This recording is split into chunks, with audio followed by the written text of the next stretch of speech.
అన్నం పెట్టే రైతుపై కేసులు పెట్టడమా? సిగ్గు సిగ్గు. దేశానికి అన్నం పెట్టే రైతులపై కేసులు పెట్టడమా? పార్లమెంటులో మద్దతు ధర చట్టాన్ని తీసుకురావాలి. పార్లమెంటులో మద్దతు ధర చట్టాన్ని తీసుకురావాలి. పార్లమెంటులో మద్దతు ధర చట్టాన్ని తీసుకురావాలి. పార్లమెంటులో మద్దతు ధర చట్టాన్ని తీసుకురావాలి.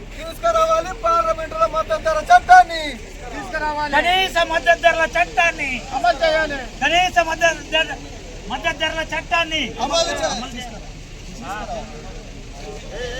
ఆటో వర్కర్స్ అందరికీ ఉపాధి. ఆటో వర్కర్స్ అందరికీ ఉపాధి.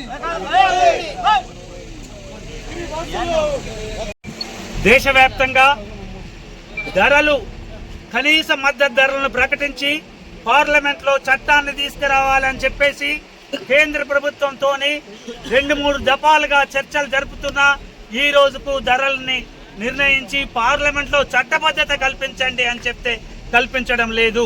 ఎన్నోసార్లు కేంద్ర ప్రభుత్వానికి కేంద్ర మంత్రులకు విజ్ఞప్తి చేయడం జరిగింది. కొన్ని రాష్ట్రాలలో విద్యుత్తు ఫ్రీ ఇస్తుంటే ఇవాళ విద్యుత్ బిల్లుని తీసుకొస్తుండ్రు, రైతులకు ఎవరికి ఫ్రీ ఇవ్వద్దని అంటున్నారు. ఇవాళ దేశంలో గిట్టుబాటు కాక ధరలు గిట్టుబాటు కాక వ్యవసాయం చేయకుండా భూముల నుంచి ఎందరో మంది వదిలిపెట్టేసి వెళ్ళిపోతుండ్రు, ఆత్మహత్యలు చేసుకోవడం జరుగుతుంది కనీసం గిట్టుబాటు కాకుండా. ఈ రోజు ఢిల్లీ వ్యాప్తంగా ఢిల్లీకి కనీసం రైతులు మేము ఎంటర్ అవుతాం, మేము అక్కడ ధర్నా చేసుకుంటాం, శాంతియుతంగా మేము పోతామంటే వాళ్ళను రైతులను ఎవరిని కూడా పోనీయకుండా టీఆర్ గ్యాస్ నానా ఇబ్బందులు పెట్టే స్థితి ఇవాళ తీసుకొస్తుంది. ఇది కేంద్ర ప్రభుత్వం తీసుకొచ్చే ఇది ఒక కుట్రపూరితంగా రైతాంగాన్ని పూర్తిగా దెబ్బతీసే విధంగా ఉంది. దీన్ని వెంటనే కనీస మద్దతు ధరల చట్టాన్ని తీసుకొచ్చి పార్లమెంట్లో దాన్ని తీయాలి. అట్లాగే కల్తీ విత్తనాలను అరికట్టడానికి చట్టాన్ని తీసుకురావాలి అని చెప్పేసి మేము విజ్ఞప్తి చేస్తున్నాం. కల్తీతోని లక్షలాది మంది రైతులు నష్టపోతున్నారు, ఆత్మహత్యలు చేసుకుంటున్నారు.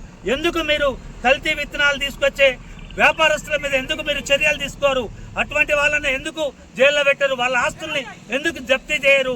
ఇవాళ రైతాంగం అంతా కూడా దెబ్బతినే పరిస్థితి ఉంది కాబట్టి రైతులను ఆదుకోవాల్సిన పరిస్థితి ఇవాళ కేంద్ర ప్రభుత్వం, ఎందుకంటే చట్టాన్ని తీసుకొచ్చే చర్య కేంద్ర ప్రభుత్వమే చేయాలి కాబట్టి తీసుకురావాలి.